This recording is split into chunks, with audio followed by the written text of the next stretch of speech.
berusia 77 tahun ini, berdarah campuran Melayu Arab, merupakan anak bongsu dalam adik-beradik dan telah dilahirkan pada tahun 1946.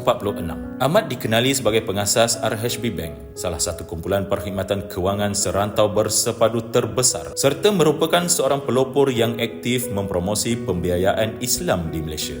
Pada tahun 1993, beliau menubuhkan perkhidmatan perbankan Islam di RHB Bank dan setahun kemudian memperkenalkan perkhidmatan pembrokeran Islam di firma broker sahamnya sendiri, iaitu Rashid Hussein Securities. Ketokohan beliau dalam sektor perbankan dan kewangan serta komitmen yang tidak berbelah bahagi terhadap ketelusan kewangan dan tata kelola yang baik, beliau telah dilantik oleh Seri Paduka Baginda Yang di-Pertuan Agong untuk berkhidmat sebagai salah seorang daripada 6 ahli jawatankuasa Suruhanjaya Siasatan Diraja. Kecintaan terhadap Islam dizahirkan melalui pembinaan 3 buah masjid, iaitu Masjid Aisyah di Pulau Langkawi, Kedah, dinamakan sempena ibunya yang tercinta pada tahun 1999. Pada tahun 2014, beliau membina sebuah lagi masjid yang dinamakan sempena nama bapanya, Masjid Husin di Seremban 2, dan diwakafkan kepada Majlis Agama Islam Negeri Sembilan. Masjid Seri Sendayan di Bandar Seri Sendayan Negeri Sembilan merupakan masjid yang ketiga dibina yang turut dibina bersekali dengan Pusat Darul Asnaf Seri Sendayan sebagai penempatan asnaf. Atas khidmat bakti dan jasa beliau telah dikurniakan dengan darjah kebesaran, antaranya: sesungguhnya khidmat bakti beliau dalam pembangunan ummah amat wajar diberi pengiktirafan. Justeru, jawatankuasa pemilihan tokoh sempena Majlis Sambutan Maulidur Rasul peringkat wilayah persekutuan telah bersetuju untuk menganugerahkan Tan Sri Abdul Rashid Hussein sebagai tokoh utama Maulidur Rasul peringkat wilayah persekutuan bagi tahun 1445 Hijri bersamaan 2023 Masihi. Saya nasihatkan, tolonglah pelajari Al-Quran dan hadis itu sedalam-dalamnya seumur hidup. Jangan sekali-sekali berpuas hati dengan ilmu yang ada. Ilmu itu adalah perkara utama. Banyak pengajaran-pengajaran daripada Rasulullah yang harus kita fahami dan ikuti. Saya, Abdul Rashid Hussein, mengucapkan terima kasihlah kepada atas kejawi dan kerajaan dan kepada Yang Berhormat Menteri yang menominasi saya untuk tahun ini.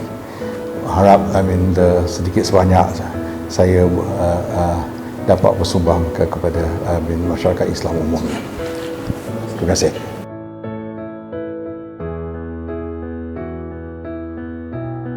Tokoh berusia 64 tahun ini merupakan ahli lembaga pemegang amanah Humanitarian Care Malaysia yang cukup berpengalaman dalam misi bantuan kemanusiaan di dalam dan luar negara. Berkelulusan sarjana muda di dalam Housing, Building and Planning daripada University Science Malaysia, Master of Architecture dan PhD dalam pengurusan tenaga dan audit daripada University of Liverpool. Beliau kini bertugas sebagai pensyarah di Universiti Teknologi Brunei.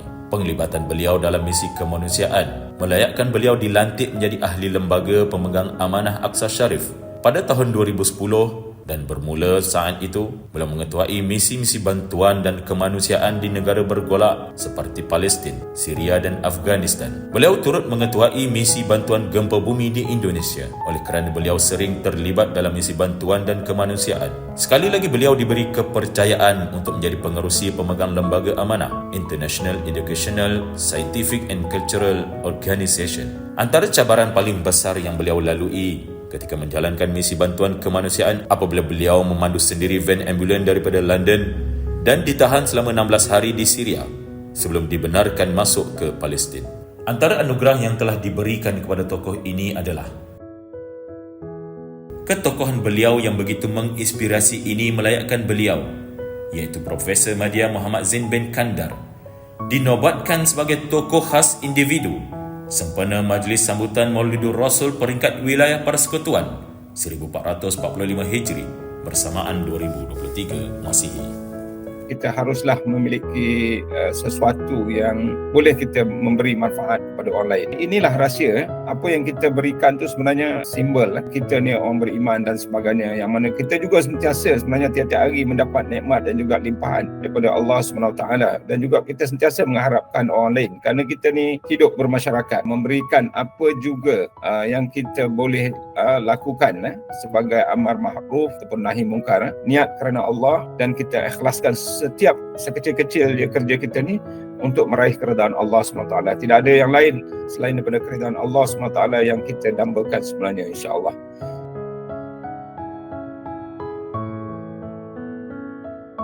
Tokoh ini kini menjawat jawatan sebagai Presiden Wadah Pencerdasan Umat Malaysia. Pada usia 63 tahun, tokoh yang berpengalaman luas dalam bidang dakwah dan politik Islam ini meyakini bahawa kejayaan seseorang individu dan negara adalah melalui konsep rahmatan lil alamin. Penglibatan beliau dalam bidang dakwah dan politik Islam telah bermula sejak tahun 1997, di mana dilantik sebagai Presiden Angkatan Belia Islam Malaysia. Beliau mempunyai kepakaran yang sangat luas dalam hal ehwal berkaitan politik Islam dunia. Apabila dilantik sebagai penasihat khas mengenai Afghanistan Kementerian Luar Negeri Malaysia dan Pesuruhjaya Suruhanjaya Bebas Tetap Hak Asasi Manusia di bawah Pertubuhan Kerjasama Islam. Antara anugerah yang telah diberikan kepada tokoh ini adalah ketokohan beliau yang begitu menginspirasi ini mendayakkan beliau, iaitu Datuk Ahmad Azam bin Abdul Rahman, dinobatkan sebagai tokoh khas individu sempena Majlis Sambutan Maulidur Rasul peringkat wilayah Persekutuan 1445 Hijri bersamaan 2023 Masihi. Wa ma arsalnaka illa rahmatan lil alamin. Ini merupakan keseluruhan daripada misi risalah perjuangan Rasulullah sallallahu alaihi wasallam. Rahmat itu mestilah mencari titik-titik pertemuan, mencari titik-titik perpaduan, kesatuan, supaya dengan itu rahmat boleh tersebar. Tidak mungkin rahmat Allah Ta'ala itu dapat tersebar dalam keadaan berperang, dalam keadaan bergaduh dan berbunuh-bunuhan. Dan Rasulullah menunjukkan kedamaian dan keamanan dan kesatuan, sebab di situ hikmahnya nanti rahmat Allah Ta'ala itu akan tersebar luas.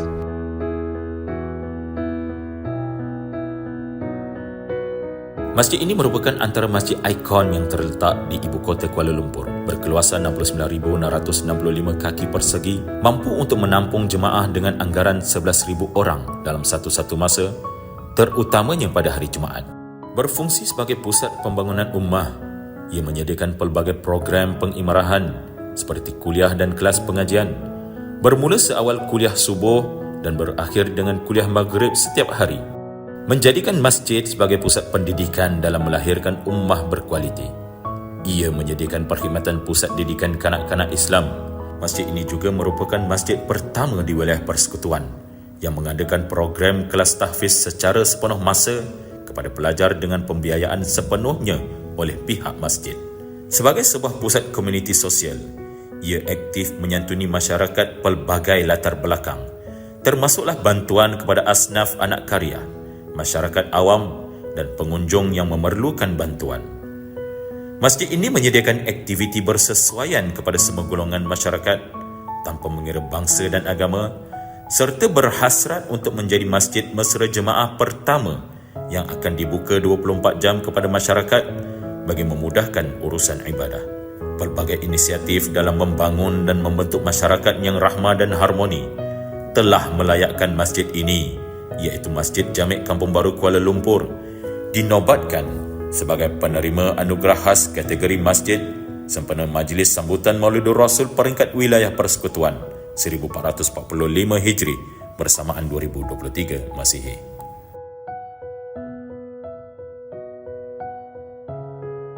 Persatuan ini telah ditubuhkan pada tahun 1996, berpusat di Kuala Lumpur dan beralamat di nombor 32, Jalan 6/21D, Taman Ibu Kota Gombak, Kuala Lumpur. Manakala cawangan kedua pula berada di nombor 42A, Jalan Padang Belia of Jalan Tun Sambatan, Kuala Lumpur, serta mempunyai 5 lagi cawangan di seluruh negara. Persatuan yang sentiasa aktif dalam menjalankan aktiviti membangunkan modal insan orang kelainan upaya penglihatan. Ia berazam untuk melahirkan golongan OKU penglihatan yang mampu membaca dan menguasai ilmu Al-Quran melalui Al-Quran Braille dengan sebaik-baiknya sama seperti individu normal. Di sebalik kekurangan, terserlahlah kelebihannya apabila diberi kepercayaan untuk mencetak Mashaf Al-Quran Braille Malaysia menggunakan 15 mesin pencetak dan memperkenalkan mashaf tersebut kepada masyarakat. Jalinan kerjasama bersama rakan strategik di peringkat negeri dan persekutuan, antaranya seperti Jawi, Mawib dan Jakim, diperkukuhkan dalam melaksanakan program pembangunan modal insan OKU. Antara produk yang berjaya dihasilkan oleh persatuan ini adalah keupayaan persatuan ini dalam membimbing dan melahirkan OKU kurang upaya yang celik kepada Al-Quran telah melayakkan Persatuan Orang-Orang Cacat Penglihatan Islam Malaysia dinobatkan sebagai penerima anugerah khas kategori pertubuhan badan bukan kerajaan sempena Majlis Sambutan Maulidur Rasul peringkat wilayah Persekutuan 1445 Hijri bersamaan 2023 Masihi.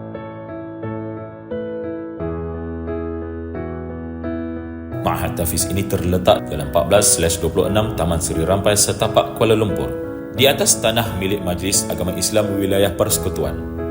Di atas tanah ini juga turut dibina Surau Jumaat Al-Madrasatul Faridiyah. Mula dibina pada tahun 2018 dan siap sepenuhnya pada penghujung tahun 2019. Ia telah berjaya didaftarkan dengan Jabatan Agama Islam Wilayah Persekutuan pada 12 April 2002. Mengguna pakai silibus Jawi dalam mengendalikan proses pengajaran dan pembelajaran. Subjek hafazan merupakan asas utama di samping subjek diniyah lain seperti fiqh, hadis, akidah, sirah dan tarannum. Diterajui oleh pihak pengurusan yang cekap, Ma'had Tahfiz berkapasiti bangunan 4 tingkat ini dilengkapi dengan pelbagai kemudahan. Keluasan bangunan yang disediakan mampu menampung lebih 100 orang pelajar pelbagai peringkat umur. Ma'had Tahfiz ini juga turut aktif menjalankan aktiviti bersama masyarakat melalui sumbangan kepada para asnaf dan pelaksanaan program bersama penduduk setempat. Melalui aktiviti ini, masyarakat pelbagai latar belakang tanpa mengira bangsa dan agama dapat diraikan secara bersama. Kejayaan dan pencapaian Ma'had Tahfiz Al-Faridiyah ini telah melayakkannya dinobatkan sebagai penerima anugerah khas bagi kategori Ma'had Tahfiz sempena Majlis Sambutan Maulidur Rasul peringkat wilayah Persekutuan tahun 1445 Hijri bersamaan 2023 Masihi. Mula beroperasi pada tahun 2009 di mana bangunan asalnya adalah di SMK Putrajaya Presiden 161 dan berpindah ke bangunan sendiri pada April 2009, meletakkan visi sebagai pusat ilmu membina modal insan berkualiti dunia dan akhirat. Surau ini mempunyai sasaran pengimarahan yang tersendiri. Surau ini membina jaringan kerjasama strategik bersama Jabatan Pendidikan Wilayah Persekutuan Putrajaya dan Kuala Lumpur, Pejabat Mufti Wilayah Persekutuan, sekolah-sekolah di Kuala Lumpur dan lain-lain bagi merealisasikan program berimpak tinggi kepada para pelajar. Antara inovasi yang telah dicipta dan digunakan oleh surau ini adalah surau QR yang mana ianya menekankan kepada inovasi mesra kertas. Segala maklumat berkaitan buku program, sistem fail, video persis, info sudut dan akses digital boleh diperolehi melalui sistem ini. Selain itu, inovasi Surau 4U juga berjaya menjadikan surau lebih bersifat digital di mana tazkirah juga dijalankan secara online dan kempen-kempen kesedaran boleh ditonton secara terus melalui telefon pintar. Dikelolakan sepenuhnya oleh guru-guru sekolah dibantu skuad surau yang terdiri daripada para pelajar. Surau ini telah dianugerahkan pelbagai bentuk anugerah, antaranya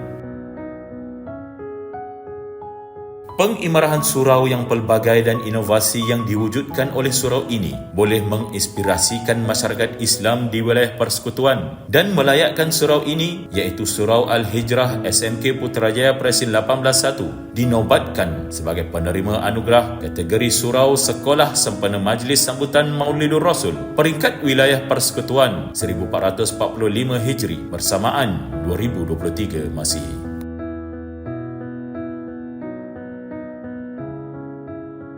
Mula beroperasi pada tahun 2021 apabila pihak Majlis Agama Islam Wilayah Persekutuan mengambil alih tapak surau yang tidak lagi beroperasi bersebelahan Masjid At-Taqwa TTDI di Persiaran Abang Haji Openg. Tadika ini boleh memuatkan bilangan maksimum pelajar seramai 116 pelajar berumur antara 5 hingga 6 tahun. Tadika ini dilengkapi dengan kemudahan teknologi dan prasarana yang canggih dalam proses pembelajaran kanak-kanak, antaranya seperti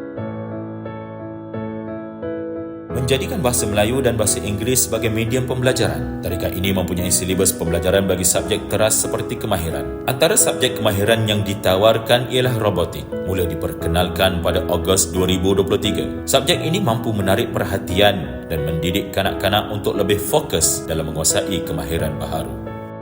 Pengurusan tadika ini dibiayai sepenuhnya oleh Mawib. Kecekapan pengurusan dan komitmen para guru, tadika ini telah berjaya memenangi pelbagai anugerah, antaranya tadika yang menggunakan pelbagai inisiatif baru dalam sesi pembelajaran kanak-kanak mampu melahirkan lebih ramai kanak-kanak yang cemerlang di wilayah persekutuan dan melayakkan tadika ini, iaitu tadika Mawib Kids Taman Tun Dr. Ismail dinobatkan sebagai penerima anugerah khas bagi kategori institusi pendidikan prasekolah sempena Majlis Sambutan Maulidur Rasul peringkat wilayah persekutuan 1445 Hijri bersamaan 2023 Masihi.